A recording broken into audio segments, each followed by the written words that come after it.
next step would be fitting our quartz tube in the UV system. You unscrew the end caps here. First step. There's two different end caps, one with a blank and one with a hole. The side of the hole is where the UV light, this tube itself, will be fit in. So we've taken those off. Then we open these packages. The one with the thicker tube inside is the quartz tube. This is the first one you will need. It's sealed with staples. We've already taken the staples out just to save some time. Just be careful when removing them, and remove them before removing the quartz tube, as if you leave them in, it can scratch the glass. Okay, this is the quartz tube itself. From either end, you then carefully place it in the middle, gently slide it through. It is a bit fragile, so be careful in this process. And then you're going to take your two O-rings, one for either side, and you'll simply slide that over the tube, just get it to go over, slide it in a little bit. Okay, and same on the other side. As you can see it from the video there, they do need to stretch quite a bit to actually fit over. Then roll them until you have it tight against the middle and both sides are connected, as you see there.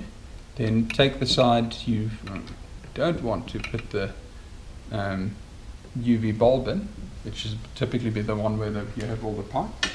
Take the end cap with which is blanked off, push that over here and tighten it lightly, but really be careful when tightening this. This will then be where it seals, but don't tighten it too much, as the glass tube is quite fragile and you don't want to be breaking the tube. We take the other side.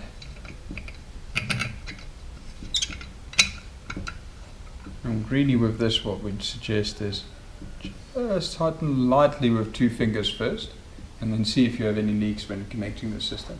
If you have a leak somewhere, give it a little bit more tighten, but never tighten with a spinner. With your hand should always be enough.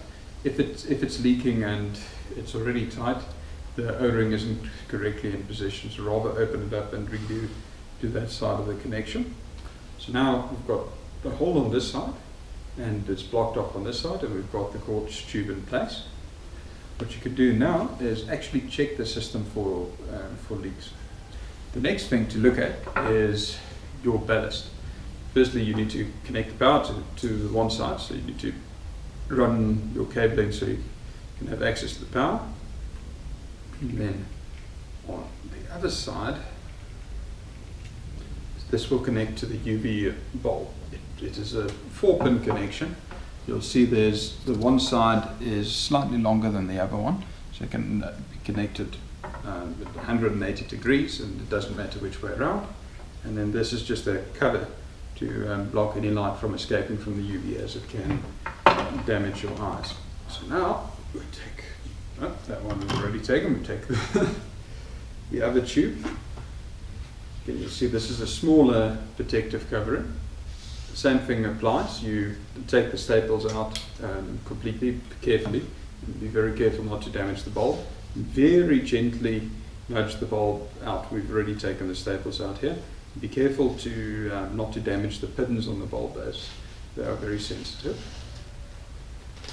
So basically the bulb has got a 4-pin connection similar to the plug. And these pins you need to be careful of when you're actually removing the system. So the first step would be, don't touch the actual bulb, because fingerprints and that will get hot and you could damage the glass. So connect the bulb to its power supply. There, now the bulb is connected, and simply through the side that has the open hole, slide in the bulb,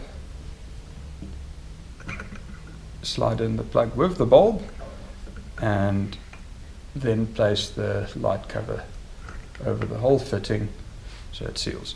And then you can turn the bulb on by plugging in the ballast.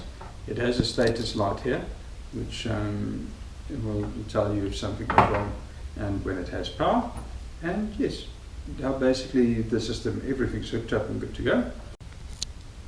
On the larger UV lights, there's another option, and that's to, instead of having a separate ballast, have this weatherproof counter box.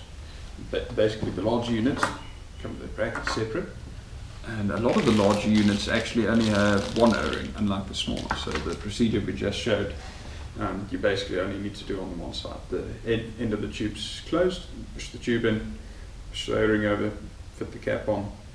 The rest of it is very, very similar. You'll see even if you're using the counter box, you have the same connection as on the smaller systems. Also with the cover for the UV light, you just have a plug here as well. Basically the counter box itself comes with an on-off switch for the UV light, status lights will tell you if something's wrong, and then an hour counter.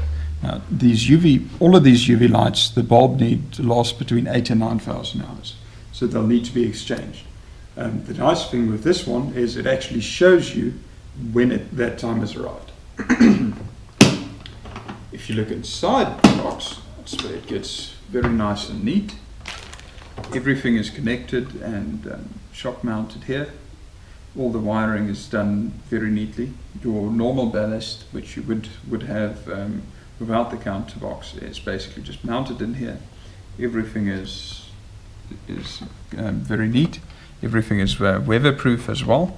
It's got drain the box if some water does get in, but your wires actually exit through special connectors, and it already has a fuse in place as well. This option is available from the 1,800 litre lights upwards, so it's unfortunate it's not available on the small systems, but it is really one we'd recommend, as it makes it very nice and it makes it much easier to mount outside.